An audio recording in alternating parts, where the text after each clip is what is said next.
నీలో ఆత్మ ఉంది, నీకు అన్నీ తెలుసు, కానీ ఎందుకు పిచ్చి పిచ్చి చేస్తున్నావు? ఎందుకు నీ బ్రెయిన్ వాడట్లేదు? ఎందుకు నీ ఆత్మీయతను వాడట్లేదు? అసలు ఏం జరుగుతుంది నీ లోపల? ఈ లోకం శాశ్వతం అనుకుంటున్నావా? ఇదే లైఫ్ అనుకుంటున్నావా? ఇంకొక లైఫ్ ఉంది, నువ్వు చనిపోయిన తర్వాత స్టార్ట్ అయింది. దాని కొరకే భూములు జాగాలు వదిలేస్తున్నారు, దాని కొరకే చిరస్థిరాస్తులు వదిలేస్తున్నారు, దాని కొరకే సమస్తాన్ని, చివరికి వాళ్ళ ప్రాణాన్ని కూడా పణంగా పెడుతున్నారు. క్రీస్తుని వదిలిపెట్టట్లేదు. ఎంతమంది చనిపోయారు మణిపూర్లో, ఎంతమంది సేవకులు చనిపోయారు, ఎంతమంది వాళ్ళ లైఫ్ను సాక్రిఫైస్ చేసుకున్నారు ప్రభు కొరకు, పరిచర్య కొరకు, దేవుని కొరకు, సువార్త కొరకు. ప్రపంచ నలుమూలలో మిషనరీ పరిచర్య జరుగుతుంది, యేసయ్య పరిచర్య జరుగుతుంది.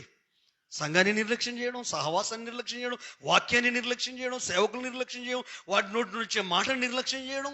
అసలు ఎక్కడున్నావు నువ్వు? నీ లైఫ్ ఎక్కడుంది?